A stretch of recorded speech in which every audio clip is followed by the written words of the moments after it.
Hello, hello, Taurus Collective. Ako po si James from James Tarot PH. Ito po ang inyong weekly reading for December 29 hanggang January 4. Naku, tatawid na tayo ng taon. So ano po naghihintay sa inyo para sa linggong ito? Alamin natin.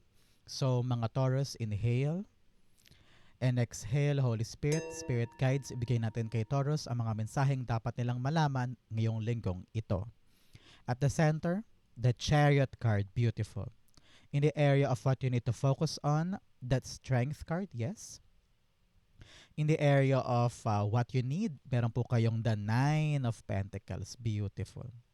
In the area of what's affecting your current energy, the Wheel of Fortune, wow. Lucky, lucky, lucky energy is yours. Congrats po.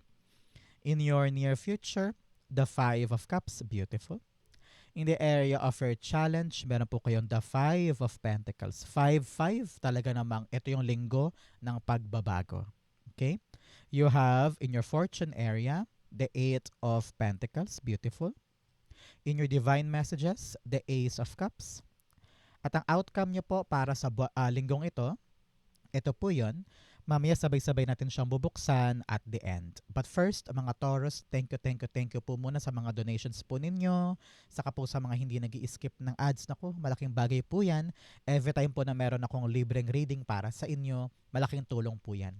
Salamat din po sa mga nagla-like, saka po sa mga nagko-comment. Malaking suporta din po yan sa paglago ng ating channel. Salamat po. So, in the background of your reading, the Knight of Swords. Knight of Swords, sinasabi ng yung spirit guides na we need to charge forward para sa mga bagay na gusto natin. Kung baga, ito yung linggo na kailangan marami ka talagang energy, power, motivation, dedication, na itawid yung isang bagay. Narinig ko dito, wag nang umatras, wag ka nang tumakbo sa past. Panahon to para harapin natin yung pang future, yung para sa kinabukasan natin. Nakita ko rin dito na, I don't know why, para po sa ibang Taurus dyan, sabi, don't waste your time. Kailangan laban sugod.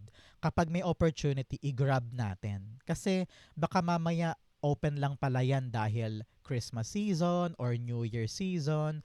Baka paglagpas nito, hindi na pala pwede, no? So, make sure na ikaw ay open and you have the energy, the stamina, kumbaga, to grab it while it's there. Okay? Napakaganda nito. Narinig ko rin dito, chase your dreams, chase your passion, no? Ito yung simula talaga ng taon. Especially tatawid tayo from December to January. Kailangan talaga bukas tayo sa mga bagay na handa nating pagpawisan, pagpaguran, paglaanan ng effort. Okay? Partneran natin to ng card of the week. Determination. Yes, determination. Face challenges with determination. You can achieve anything. I-claim mo to sa baba. Yes, I claim it. I can achieve anything.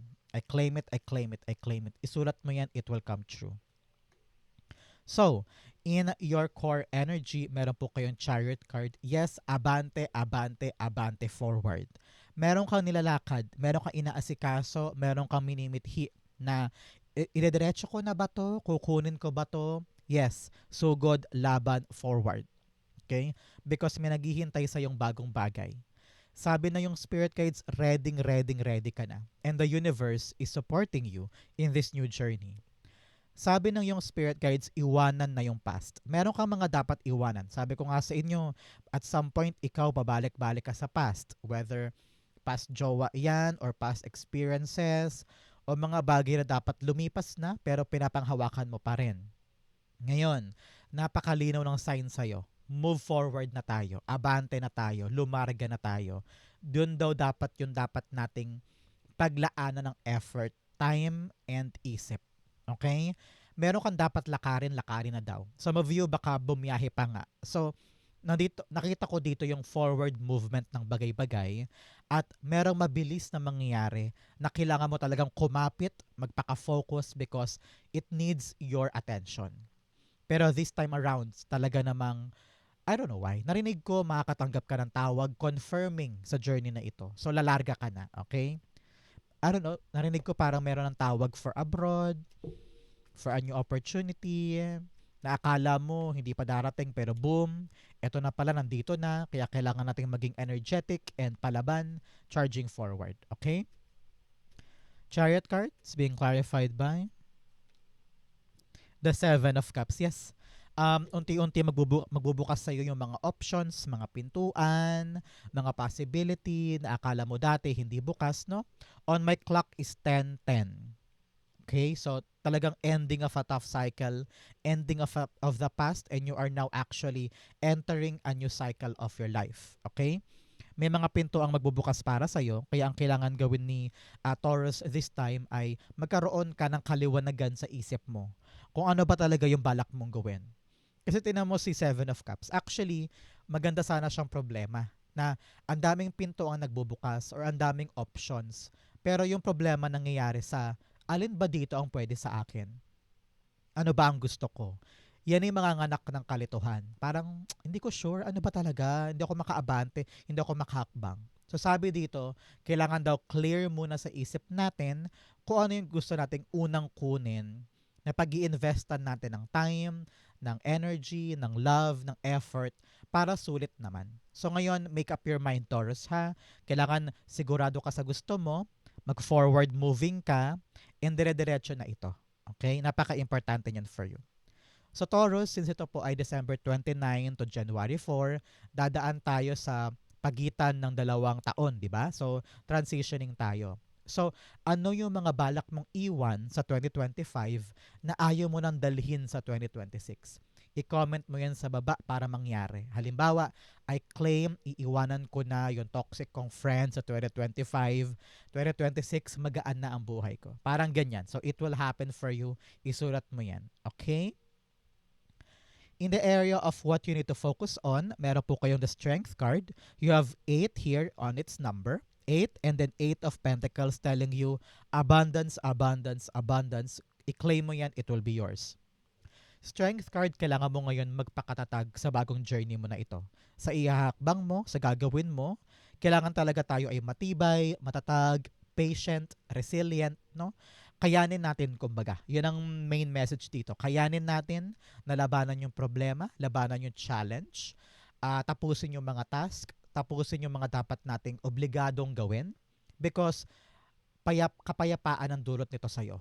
Sabi dito, huwag mo daw pahirapan ang sarili mo. Kayang-kaya mo naman daw eh. Marami ka ng pinagdaanan, marami ka ng na-experience sa buhay. So ngayon ka ba susuko? Syempre hindi, di ba? So this is the right start for you to be gentle to yourself. Halimbawa, meron kang bagong trabaho pero bago ka dyan, marami ka pang pasikot-sikot na hindi naiintindihan. Alam mo, nakapanood ako sa YouTube, sa Facebook nung para umiiyak na babae sa office kasi hindi daw siya marunong gumamit na Excel, Microsoft Excel. Tapos kinabukasan pagpasok niya sa office, niregaluhan siya ng parang keyboard mat na nandun lahat ng Excel shortcuts. Tapos naiyak siya. So parang sinasabi dito na kahit hindi ka marunong, kahit na marami ka pang dapat malaman, don't give up. Because maraming resulta or maraming kaganapan na magpapaabante sa'yo. Tulad nun, umiyak siya, inaccept niya na hindi ako marunong pero kakayanin ko. Kinabukasan, ayun, may mga tumulong sa kanya. So your strength, your power is also your ability to improve. Okay? So, kayang-kaya mo daw lagpasan yung mga problema. Tulad niya, tinan mo, hawak-hawak niya sa bunganga yung lion. Eh di ba lion yan, baka sakmalin ka. Pero hindi. Hindi siya sinasakmal ng lion kasi gentle yung approach niya. So ganun ka rin. Maging gentle ka sa approach mo, sa mga problema mo para smoothly matransition ka dyan.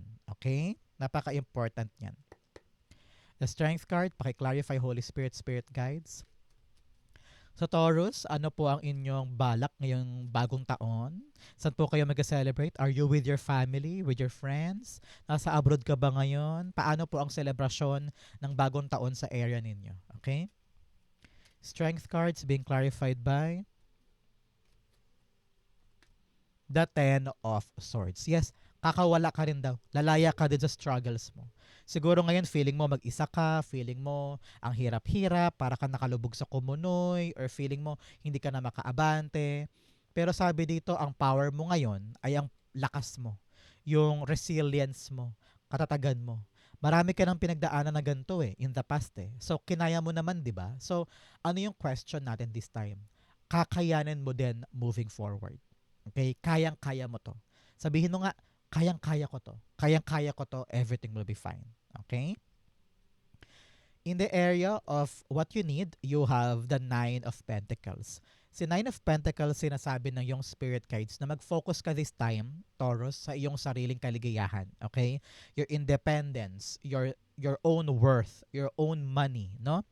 Meron po sa inyo nakadepende sa ibang tao pagdating sa pera. Maaaring nakadepende ka pa sa pamilya mo, sa magulang mo, sa mga anak mo. Panahon daw to para magkaroon ka ng pansarili.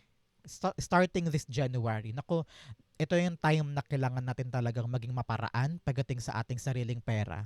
Maaaring mag-start ka na ng sarili mong business o online shop o kaya meron kang sideline, no? Ito yung panahon na bubuin na natin yung sarili nating kaperahan. Kasi para pag nangailangan tayo, meron tayong madudukot na pansarili. Hindi na tayo aasa sa iba. Parang ganun. So, kapag meron kang sariling iyo na pera mo, resources mo, kaya mo nang bilhin yung mga gusto mo for yourself without compromising your happiness for other people. Kasi gusto mo sa'yo, di ba? So, panahon to para gisingin ka, Taurus, na magkaroon ng sariling ipon, sariling pera, sariling pagkakakitaan, para balang araw, kung meron ka mang kailanganin, kaya mo mag-isa. Okay? Importante ito. In your what you need, clarify natin. Na alam mo, Taurus, nakakamiss yung mga dating Pasko sa kabagong taon, no? Yung sobrang ingay, sobrang festive. Ngayon parang tahimik, no? Napapansin mo rin ba yan? Parang ang tahimik ng Christmas and New Year. Siguro habang tumatanda ka, napapansin mo din yun. Nine of Pentacles being clarified by the Nine of Wands. Yes, 99. Angel number 99 is telling you release. Pakawalan ang negativity in the past. Pakawalan ng takot, pakawalan ang mga fear of failure, perfectionism, overthinking. Itapon mo yung negativity, it will not help you. Okay? So, in Nine of Wands, clarifying ay Nine of Wands, sabi dito, huwag ka daw susuko sa mga bagay na alam mong magpapa-improve sa'yo at magpapaligaya sa'yo. Example, meron kang pinag-iipunan na pera and then meron kang trabaho to support that. Pero sabi mo, parang kapos. Ano ba yan? Ang tagal-tagal ko naman makuha, ang tagal-tagal ko mabili. Sabi dito, huwag kang mawala ng pag-asa. Kumapit ka pa. Okay? Sa ngayon, hinahanda pa ni God. Parang He wants you to get this on His right timing. Kaya ngayon, sabi dito, huwag bibitaw. Kayang-kaya mo din bilhin yan. Kayang-kaya mo rin pag-ipunan yan. Kayang-kaya mo ipundar yung negosyo na yan o yung sideline na yan. Ang kailangan lang talaga, kapit, that it will be ours. Okay? So ngayon, napakagandang sign ito para sa iyo, ha. Huwag bibitaw. Lalago din yan at may enjoy mo din yung magandang bunga. Okay? In the area of what's affecting your current energy, meron po kayong the Wheel of Fortune. So talagang gumaganda yung kapalaran mo this time. Palakpakan. I-claim mo to, para sa'yo to, okay? Gumagandang kapalaran is mine. Gumagandang kapalaran is mine. So may nagbabago. Kung dati parang paandap-andap, sabi mo, ano ba tong inaasikaso kong to? Ang daming aberya, bakit ang dami kong kailangang pagdaanan here and there? Samantalang sila, dire-diretso sila. So ikaw, nakita ko talaga dito na yung magandang kapalaran is working in your favor at aandar na yung dating paandap-andap. Yung dating pahirap ng pahirap, pero ngayon smooth sailing. At yung mga pintuan na dating hindi mo alam na nandyan, nagbubukas para sa'yo. So you need to really be optimistic this time na babago na yung kapalaran mo in this transition of the dates. Okay? Nasa middle tayo ngayon ng pag-aagaw ng 2025 at 2026. So, talagang gamitin mo yung pagkakataon na to make a positive change sa buhay mo. Okay? Huwag mo sayangin yung pabor sa'yo ni kapalaran. Okay? Clarify natin. The Wheel of Fortune is being clarified to Milapon, the Four of Pentacles. Yes, you need to let go of the past in order for you na mag-start na yung bagong bagay. Okay? Kaya nahihirapan umikot in the past yung kapalaran mo dahil kinakapitan mo masyado yung mga bagay na hindi nakakapit-kapit. So, etong linggong ito, kailangan mo daw ma-figure out kung ano yung mga bagay na kabitaw-bitaw na para makalarga na ito. Makapasok na yung mga bagong bagay sa buhay mo. Okay? Napaka-simple niya, napaka-good strategy. At huwag daw iwasan, ha. Kapag kailangan ng harapin kung ano yung mga dapat bitawan, dapat layuan, dapat tigilan, ay wag mo layuan, harapin mo ito para mas bumilis yung andar mo moving forward. Okay?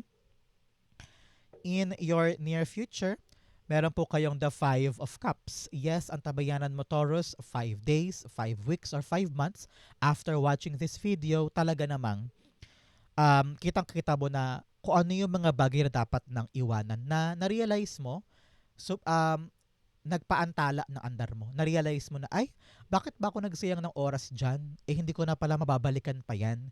Wala na palang magandang bunga yan sa akin. Bakit ba hinabol-habol ko yan? So now, lumiliwanag na yung isip mo. Na-figure out mo na, ay, sugod na ako sa bago. May bagong paparating. Yun na lang ang dapat kong pahalagahan. Tama na yung kanigahan ko. Bakit ko ba pinapanghinayangan yung mga yun? Eh, lumipas na nga. Wala na akong time travel pa para mabago pa yun, di ba? So parang ganon. Always tell yourself, may mga dahilan kung bakit hindi napunta sa iyo yun. God doesn't want you to have those things. Kasi hindi siya para sa'yo. So, kapitan mo na lang yun that God wants me to have something new kasi yun talaga yung for me. Okay? Napaka-importante niyan. Clarify natin to. The Five of Cups is being clarified by the Five of Pentacles. Yes, 555 is here, hindi sardinas, kung hindi number of pagbabago. So, sinasabi na yung spirit guides, time na talaga for change. Para hindi ka na nag-struggle ng ganyan. Nako, pinapahirapan mo daw ang sarili mo. Bakit mo daw parating tinatanawan or binabalikan or paulit-ulit mong ginagawa yung nangyari sa past? Eh, yun yung rason kung bakit ka nag-struggle. Kung niyayakap mo lang daw yung bagong bagay, kakawala ka na sa hirap na yan, sa problema na yan. Okay? You need to detach yourself from an old energy or old endeavor. Panahon na para yakapin yung mga bagong bagay para bago din yung outcome. Okay? Sabi dito, ikaw lang din daw ang makakawala sa sarili mo sa struggles na yan. So, move forward tayo, abante tayo. Okay? In the area of your challenge, meron po kayong have courage and deception. Wow! Sabi dito, magkaroon ka ng pambihirang tapang para harapin yung mga ilusyon, yung mga hindi totoo. Halimbawa, your partner, sinasabihan ka ng mga gantong kwento-kwento-kwento, yun pala hindi totoo. So you have the courage to talk to your partner and tell him or her na, huy, yung mga sinasabi mo, alam ko na ang totoo. Harapin na natin to, pag-usapan na natin. O kaya, meron kang mga hindi katotohanan na napansin sa isang kaibigan, sa isang pangarap, sa isang journey, you need to confront that para maituwid mo pa, maidiretso mo pa, at makaiwas ka na sa mga bagay or tao na hindi ka tiwatiwala at puro ilusyon at panlilin lang ang nabigay nila sa'yo. No? Kailangan kapitan mo yung katotohanan na yan para once and for all, makawala ka sa kadena na yan. Okay? Napakagandang payo sa'yo to for this week. In your challenge, meron po kayong the Five of Pentacles. Sabi dito, ng yung spirit guides, nahihirapan ka na nga, pero wala ka daw ginagawa para makaalis dito. Example, nahihirapan ka na sa negosyo mo, pero hindi ka nag-iisip ng paraan kung paano siya may improve o paano ka makakawala sa struggle na yan. Parang ganon, di ba? Ramdam mo na eh, naranasan mo na eh. Pero you're not stepping forward. You don't have the courage para harapin yung truth at baguhin yung truth. Because narinig ko dito, komportable ka kahit nahihirapan ka. Very ironic, no? Very juxtaposition yung sinabi ko na nahihirapan ka na yes, pero komportable ka dyan. It's your comfort zone actually. Halimbawa, marami sa atin balak maging singer, frustrated ka na gusto mo maging singer, pero wala kang ginagawa para maabot yon. Kasi komportable ka na doon sa paghihirap na yun eh. Na ayaw mo nang gumalaw kasi iniisip mo, baka lalo ako mahirapan kapag gumalaw pa ako. Na kapag nag-try ako, baka lalo akong mapagod o lalo ako mag-fail. So you don't want to move. Ayaw mo nang galawin yung Jenga tower kasi pag gumalaw ka pa, iniisip mo, lalo pa mag-fail. So no, you need to move forward. Pag may mga taong nagbibigay sa'yo ng payo or tulong, kunin mo yun. Huwag mong hindian yung mga tulong ng ibang tao. Baka yan na talaga yung gift sa'yo ni God para lalo ka makaabante. Okay? Clarify natin siya.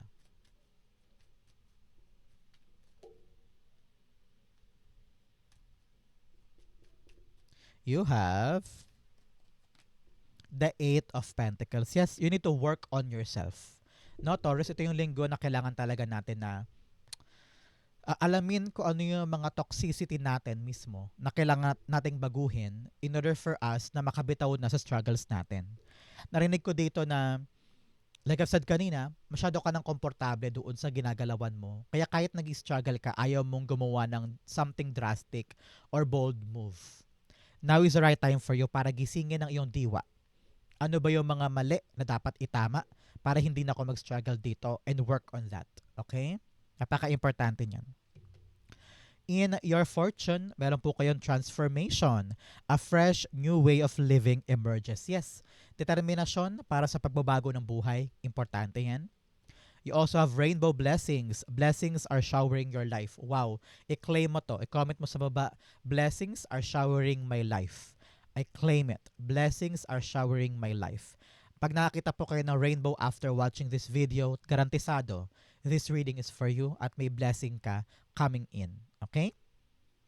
In your fortune, meron palang dalawang 8. Abundance, abundance, abundance pa talaga dito. May 8 pa dito. So talagang napakayabong, napaka-malago ng mga aspeto sa buhay mo this time. So, in your fortune area, nakita ko po dito, some of you makukuha na yung trabaho. Tapos ka na sa training, graduating ka na for that workshop, for that seminar, magubunga kumbaga in your favor. Meron sa inyo dagdag sweldo, paglago sa pera, because you've worked hard for this. So, kung ano man po yung pinaghihirapan mo ngayon na talagang minsan wala kang tulog, wala kang pahinga, kayod, huwag kang mag-alala, may magandang bungang makukuha ka dito. Whether meron kang bagong reward, pagtaas ng sweldo, may bonus, kunyari, o kaya yung negosyo mo biglang lalago, lalaki, dadami customer, no? Kasi hindi to basta-basta swerte lang. Ito yung pinaghirapan mo. Kaya, congrats sa'yo, no? Napakagaling mo ngayon. Saludo ako sa'yo actually. Kasi yung pinaghirapan ay talagang hindi mo tinigilan at heto ka, kumakamit ka ng magandang outcome mula dyan. Okay, maraming lumabas. Hindi yan for us. Clarify natin.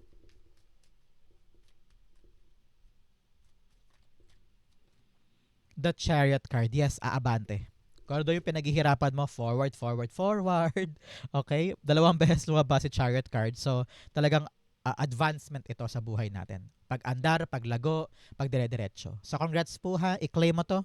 Kung ano man yung pinagsumikapan mo, pinagkatrabahuhan mo, aabante na, susulong na, and you're gonna reach the finish line. So, congrats po. A successful outcome in your journey. Congrats, congrats, congrats. Claim, claim, claim. In your divine messages, meron po kayong don't let pride get in your way. Wag mo daw hayaan na yung pride mo ay makasira sa journey mo. Okay? Babaan natin ang ating energy. Wag basta-basta laban ng laban ng walang kapararakan or hindi pa nag-iisipan. Okay?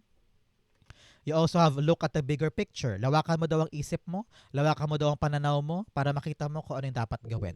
Okay? Baka kasi mamaya nakatingin ka lang sa microscope at maliit na portion lang nakikita mo. Broaden your horizon, broaden your mind to see the full picture at para makita mo kung ano pa yung mga other options, ano pa yung mga bagay na dapat mong gawin para hindi ka nalilito ng ganyan. Okay? In your divine messages, meron po kayong Ace of Cups. Sabi dito, listen to your heart. Okay? Listen to what makes you happy. Alam ng puso mo kung ano yung para sa'yo. Alam ng puso mo kung ano yung gusto mo. Doon ka maglaan ng maraming determinasyon at energy because it will give you true happiness moving forward. Okay? Clarify natin siya. The Ace of Cups being clarified by the Knight of Cups. Wow!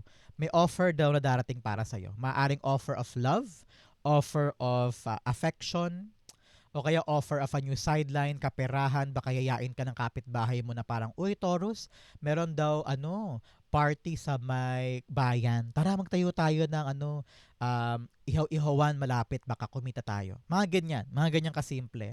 And then probably meron din kasing laki ng offer sa'yo sa trabaho sa ibang bansa, mga ganun, no? So, accept this new offer. Huwag mong katakutan. Ask yourself, will this make me happy? Will this make me fulfilled and enjoyable? And may saysay ba to sa buhay ko this early January? Kung yes, grab it, take it. It will be fruitful para sa'yo. Okay? Ang outcome mo ito, but first bigyan muna kita ng fortune signs. You have a tortoise, slowly but surely getting ahead. Yes, ito yon. Dahan-dahan lang, relax ka lang, do it gently, do it nicely, makakabangon ka rin sa pinaghirapan mo. Okay? You have mountain, major challenge to overcome. Yes, ito yon. Major challenges na kailangan talaga nating labanan. Huwag sukuan, kumapit lang, at makukuha mo rin yung success para dyan. Okay?